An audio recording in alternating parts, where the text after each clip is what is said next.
Hi, I'm Christine Cushing and welcome to another helping of My Favorite Foods. Today we're going to dive really deep into one of my all-time favorite old school recipes. Once you master these light, delicate beauties, you can stuff them with just about anything your heart desires, sweet or savory. Let's get ready for crepes, old school. Let's go. I mean, it's impossible to not love a crepe. I know I'm not alone in this. My husband, these are his absolutely favorite, even more than mine. It's crazy. I mean, every day, Monday, Tuesday, Wednesday, Sunday, morning, night, crepes. What shall we have? Crepes. Do you want some crepes? Yes, let's have some crepes. I mean, it's crazy.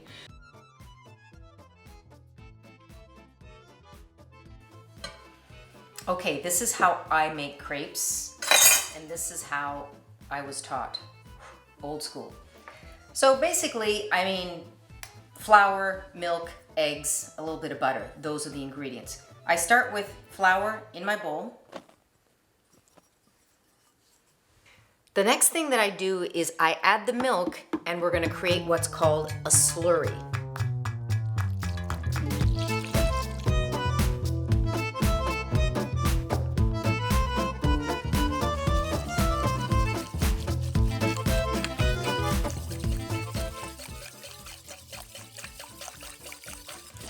Now, you might be thinking, I've seen all kinds of people make crepes with a blender, why can't I do that? Here's where I say, remember, I'm calling this old school. The thing about the blender is it really develops gluten in the flour. It's, you know, by the time you get it all blended up, it's really gonna develop that flour. And the crepe is supposed to be light and delicate, and it's really super easy. So this little trick that I showed you, starting with the slurry, so I haven't added the eggs yet. The flour will dissolve much easier in just the liquid, being the milk, than when you start adding the eggs. So I take that extra precaution and it makes it so easy, and really, by the time I explained it to you, that slurry is done.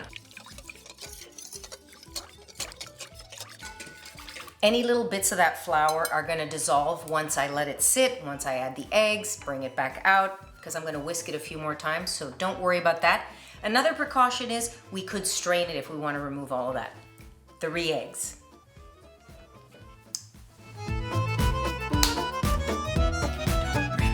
Where are they going?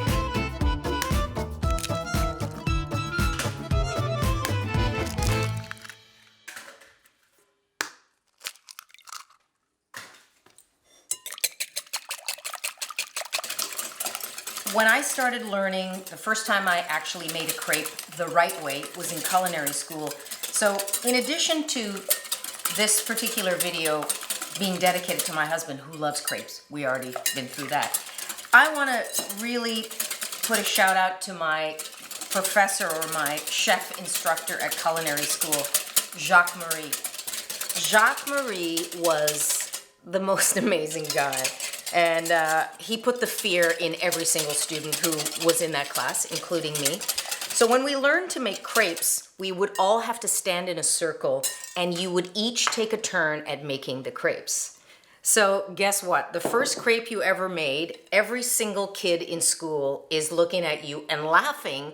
However, their turn is next. And really, in addition to the rest of the class kind of laughing and not being able to really hold it together, the chef would be standing on top of you saying, "What are you doing? Qu'est-ce que tu fais là?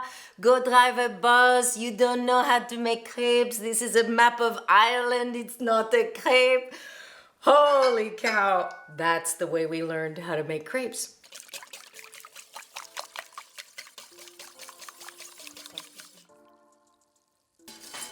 So this is the essentially all you have to do by hand. I told you that little story, crepe batter is done. Now I like to add, if I'm gonna make them sweet, which I think these are gonna be sweet. What do you think? Okay, sweet. I'm just gonna add maybe a tablespoon or 2 of sugar to that, and a slight pinch of salt. I go a pinch of salt whether it's sweet or savory. I mean a really small amount, maybe 1/8 of a teaspoon. The thing about salt in baking, because it is very common, is that it really just is that little bit of sodium that kind of brings everything up. You're not supposed to taste it, so it's not like salted caramel where you actually taste it. It's really something that's going to develop and bring out flavors, but it's not supposed to be present itself. Okay, the best thing now to do, let's first of all see if I've done a good job. I can strain this right now just to get out any little bits of flour just as a precaution. That's just to be safe. Really, I'm really being nitpicky here. Those little bits of flour are so small, and as the batter sits, they're gonna dissipate, but I wanted to make them absolutely perfect. Let's look at the texture of this before I add the melted butter. So that is a good crepe batter. It should really be like thick cream. At this point, I want to set it aside for half an hour to an hour. You can also make this the day before. The one little thing to note though is the longer it sits in the fridge, that flour is going to absorb some more moisture and it's going to become thicker. So you might have to readjust it when you pull it out, but really no biggie. So going in the fridge for about an hour. I don't add the melted butter before because I don't like it to chill in the fridge. So just a couple of tablespoons of melted butter are gonna go in here, and then we get to make some crepes.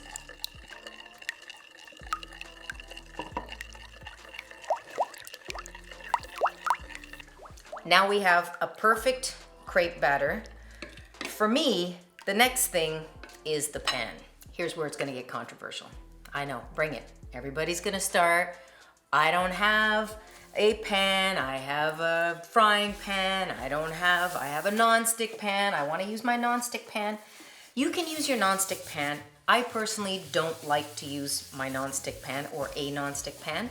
I like to go carbon steel. This is old school, amazing crepe pan. And that's what a crepe pan is supposed to look like. It's very shallow like that so the steam escapes, and this is how you make, to me, the perfect crepe.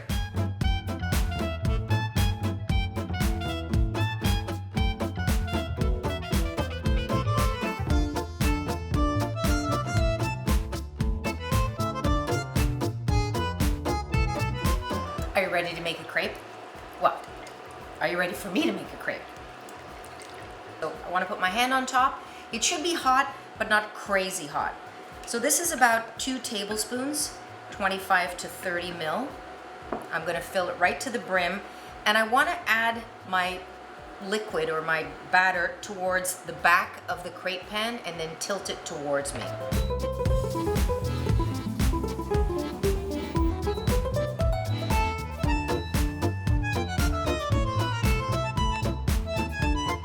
Temperature of the pan is super important. Now, the first crepe, just like a pancake, is never exactly right because you don't have a good rhythm, you don't have the temperature right, you haven't really figured it out.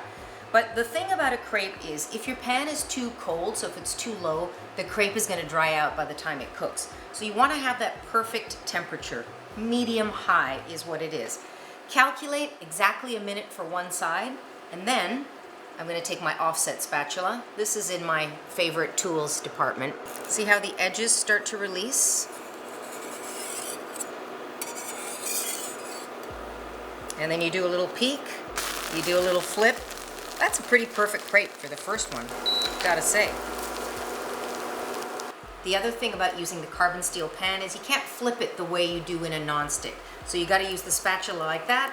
Now I'm gonna think, perfect, look at that.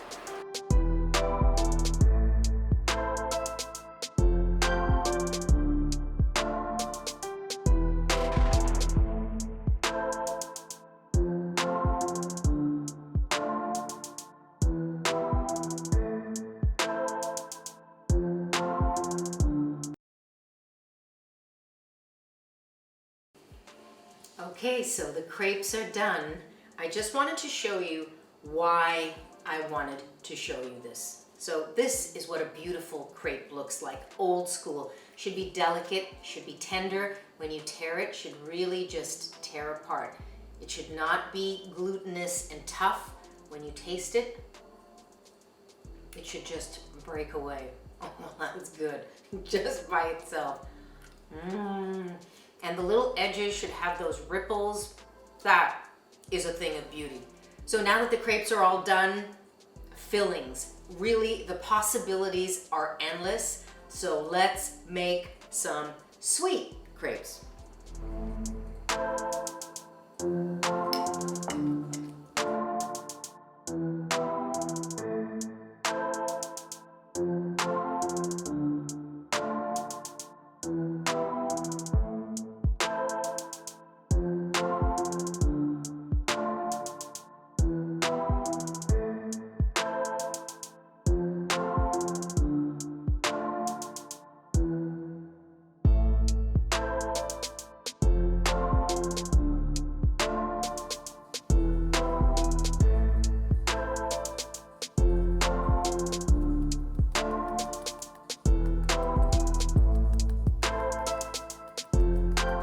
How much fun was that?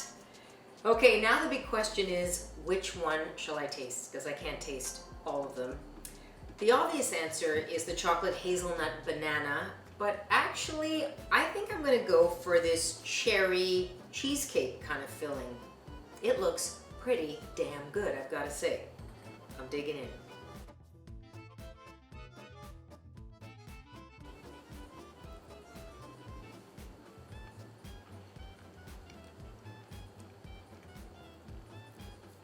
Wow.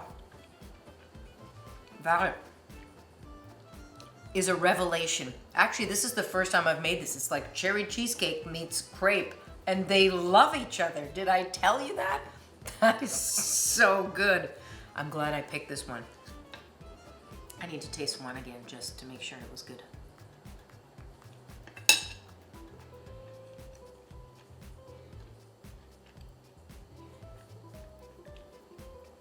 That is ridiculous. You are gonna love this. You're gonna wanna make this one. I'm telling you right now. So good.